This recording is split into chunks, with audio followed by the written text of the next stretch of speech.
استاد محترم و اینک از استاد نصرالله فرهنگ دعوت می‌نمایم تا صحبت‌هایشان را ایراد فرمایند. بسم الله الرحمن الرحیم. رب اشرح لی صدری ویسر لی امری واحلل عقدة من لسانی یفقهوا قولی. در قدم نخست افتتاح مرکز آموزشی تکنولوژی نوین را خدمت مسئولین محترم مرکز جناب استاد جاوید هزاره و همچنان استاد جاوید و همینطور برای مردمی که به این منطقه زندگی میکنند تبریک و شادباش عرض می‌کنم. براستی در زمانه ما و در دنیای نو ما با فناوری نوین و دانش نوین برخورد میکنیم و جهان به سوی یک راهی بسیار پیچ‌خند و با سرعت بالا متأثر از تکنولوژی نوین است در حرکت است. بعضی مؤسسات و مراکزی که در رابطه با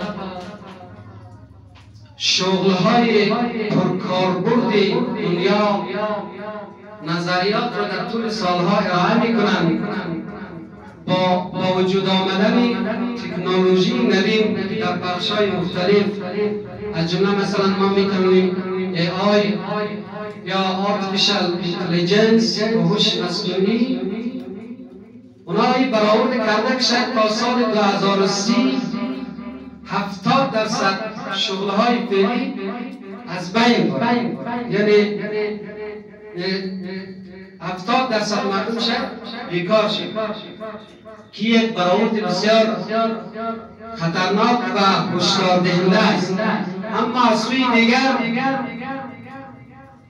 با ایجاد تکنولوژی نوین و سرعتی که در پیشرفت جهان وجود دارد، مراکز دیگری در این رابطه نظریه ارائه کردند که تنها در سال 2020 ما 20% شغل جدید ایجاد شده در یک سال.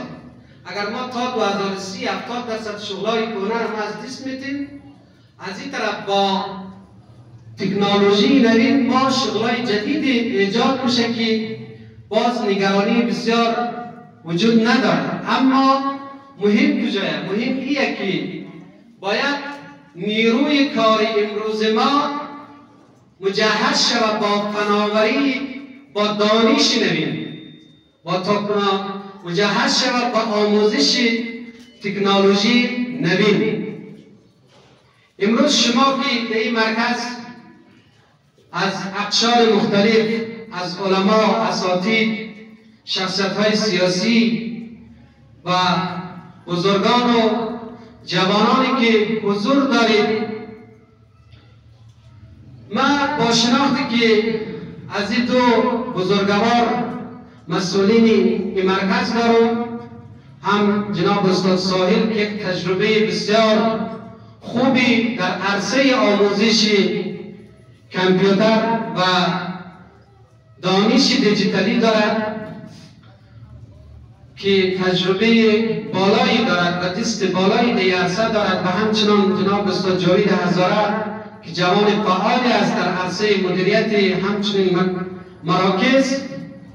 من امیدوار شدم که انشاءالله با اون لیستی که اینا ارائه داده بودن در بخش آموزش هایشان، در بخش آموزش کامپیوتر که بخش های مختلف اینا مثلا تقریبا پوشش میده، پروگرامینگ است، دیزاینینگ است و وب دیزاینینگ است و همچنان تریدینگ و شاپینگ، مارکتینگ یا آنلاین مارکتینگ که اینا گپای بسیار جدید هست. من پارسال با بعض از دوستا و جوانایی که در عرصه سنترها و مراکز آموزشی فعال بودم صحبتی که داشتم و و با آنها تأکیدی که داشتیم از بعضی شخصیت‌ها تقاضایی که داشتیم که شما کوشش کنید یک سلسله مراکزی در هزارچند ایجاد شود که این مراکز بتوانند جوانای ما را با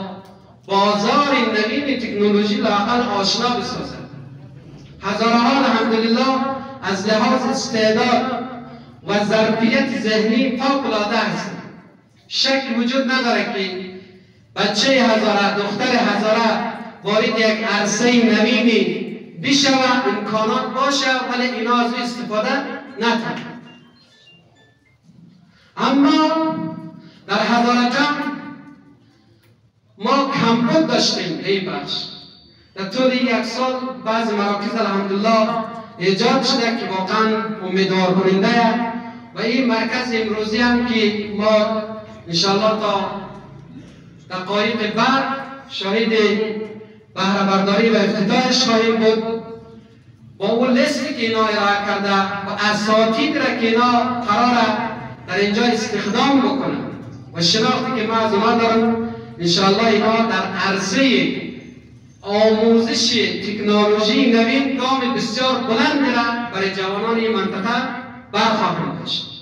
و ما از این جهت از دوستا خواهش میکنم که این دو عزیز ما را تشویق کنند و حمایت کنند که تشویق خودتان میفهمید.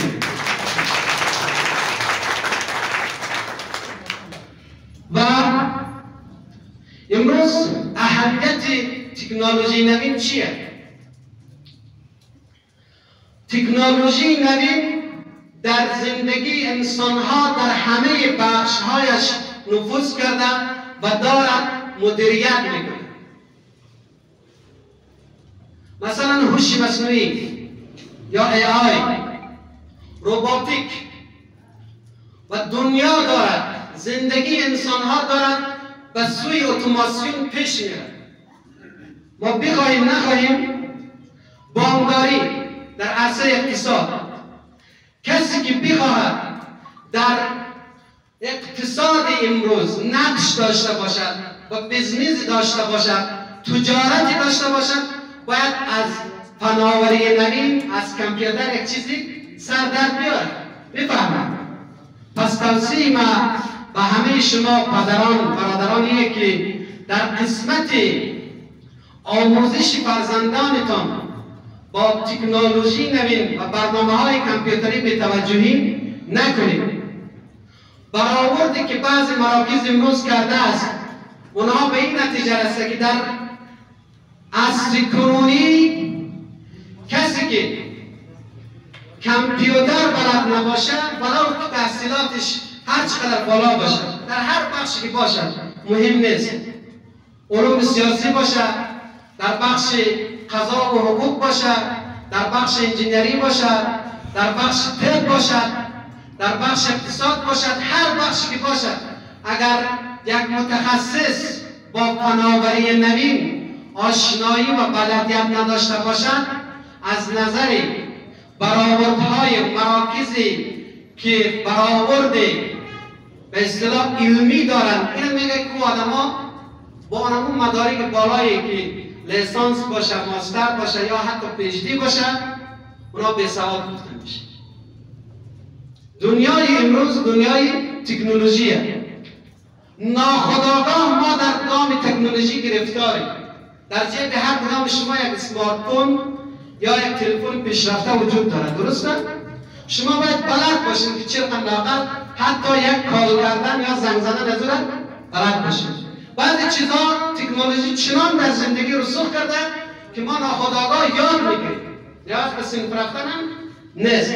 ولی اگر ما بخواهیم مثلا در عرصه اقتصادی که امروز بیشتر جناب استاد ساحل گفتن، اگر بخواهیم وارد بازار کار شویم، تجارت آنلاین، ارز دیجیتالی و بانکداری نوین، کمیونیکیشن یا ارتباطات جدیدی، تجارت مربوط به چیه؟ به تکنولوژی.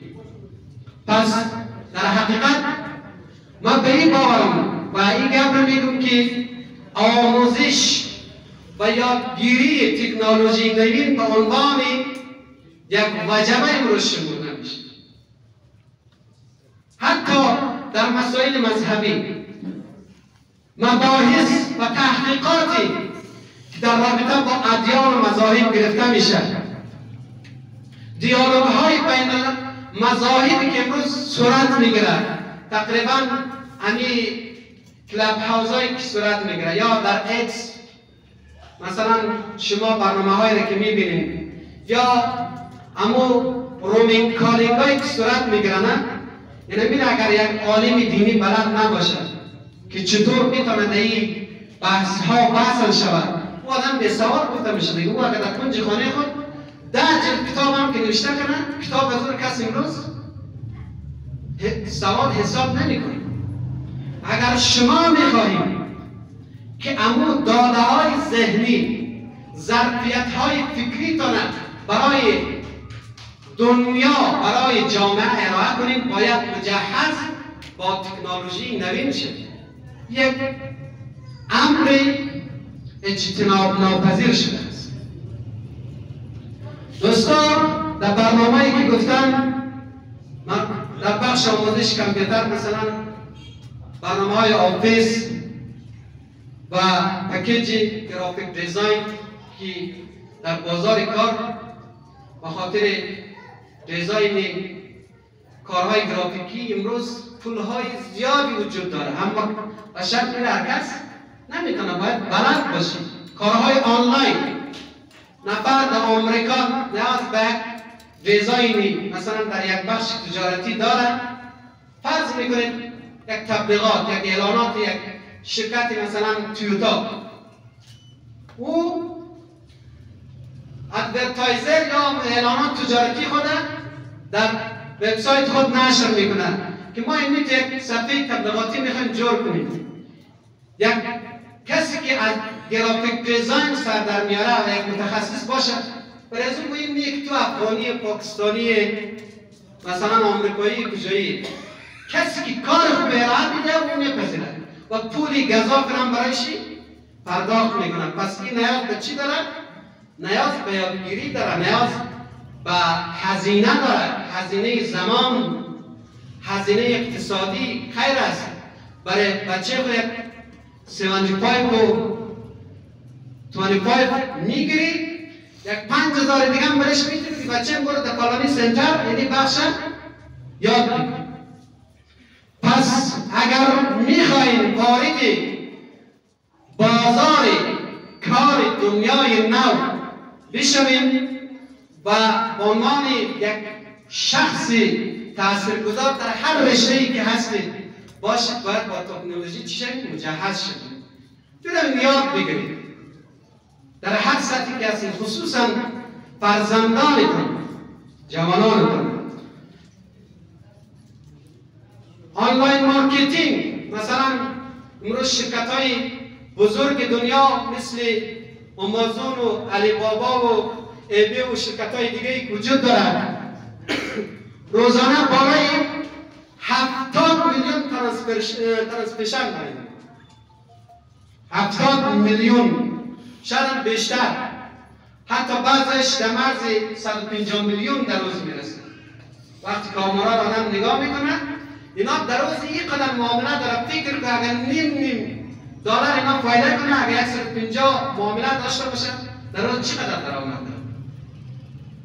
این متأثر از چی است؟ تکنولوژیه. این نیاز به سخت کوشی یا به قول انگلیسی ها هارد ورکینگ داره. راحت نمیشه که تو در خانه خلق کنی یاد بگیری، نه، باید وقت بگذارید، تلاش بکنیم. شما برین زندگی ایلان ماسک که امروز تاثیرگذاریش یک شخص اندازه یک ابرقدرت دنیا تاثیر داره. ایلان ماسک در مسائل اقتصادی، حتی در مسائل سیاسی، امروز یک توییت 3-4 کلمه ایلان ماسک در ایکس و یا در پلتفرم های دیگر وقتی که یک نوشته کوتاه میکنه، حتی در مسائل سیاسی اقتصادی خوبان روی نرخ دلار و روی بازار بورس دنیا تاثیر داره. یک شخص او خادم الهی نبوده، نه، زحمت کشیده، در وقتش هزینه داده، امیالم با نمو سرمایه خود کس اگر شما پیچای اون در پلتفرم های مختلف تعقیب کنید، شاید خیلی شبا هست که ایلان ماسک در دفتر کار خود، در سر کار خود روی آینه کاره میخوابه. پس دنیای امروز دنیای آگاهی، بیداری، دانایی، تلاش، سخت‌کوشی. اگر ما هر کدام از این کم داشته باشیم از قابله دنیای نو عقب ماندیم. پس من به نوبه خود از این دو شخصیت که در این راستا قدم گذاشتن و برای فرزندان این منطقه، فرزندان قومار یک همچون مرکز را ایجاد کرده باشند، ممکن است اینا یک به اصطلاح اهداف اقتصادی هم داشته باشند، ولی ما با اونم اهداف اقتصادی که اینا دارن اینا را تحسین میکنم که در چنین شرایطی که وضعیت به اصطلاح نوسانی برای یک مهاجر و برای مردم ما وجود داره، اینا میاین ریسک میکنن و یک مقدار سرمایه گذار را به خاطر آموزش فرزندان این منطقه سرمایه گذاری میکنن. این قابل تحسین است. همه شما باید برای اینها بارک الله بگویید. کار آسانی نیست. یعنی سخت کوشی های از اینا برای اینا بار اقتصادی هم ممکنه داشته باشد، ولی اگر اینا بتونه در یک سال 100 تا فرزند این منطقه رو مجهز و امکاناتی که امروز در بازار کار دنیا وجود دارد، بازار آنلاین، ارزهای دیجیتالی، تریدینگ و برنامه های متنوعی وجود دارد و دیزاین های مختلفی که امروز نیاز به آموزش در اینا بیتونه تربیت کنند، به نظر ما به اندازه خیلی از افرادهای ثروتمند از این منطقه اینا از اونا کنن کار بیشتر و مؤثرتری را کنند. و ما از شخصیت هایی که در اینجا حضور دارن و می توانند اینا را چی ساپورت و حمایت سیاسی کنند، جناب کوهزاد صاحب یک از شخصیت های فعال، جوان پویا، دردمند و پرتلاش مردم ما است و ما همین 3 سال که اینجا هستیم کارها و خدمات ایشان را شاهد هستیم، میبینیم و همیشه پشتبان مردم ما بوده است. از اینا تقاضا داریم که در هر عرصه‌ای باشد باید لااقل حمایت سیاسی خود از این دوستان بکنند. اگر گاهی برایشان کدام مشکلی پیش میاد مراجعه میکنن، لااقل اینا رو دیگه عرصه حمایت کنند. و همچنان شخصیت های دیگری که در هر ولو با هر بهانه‌ای لااقل حتی اگر با آمدنتون یک روز، امروز روز افتتاحه، یک روز نمزینجا اگر تر میشین یک دفعه دور میخورین در دفتر از همینا یک گلاس چای هم که میخورین همینا یک تشویق میکنین، این خودش روحیه دادن است، ایجاد یک فضای مثبت برای کسانی است که برای مردم شما کار میکنن. و تشکر میکنم باز هم از حضور همه شما مهمانان عزیز و باز هم تبریک میگم افتتاحیه این مرکز برای دوستا، برای مردم این منطقه، انشاءالله که موفق و کامگار باشه. و السلام علیکم و رحمت الله و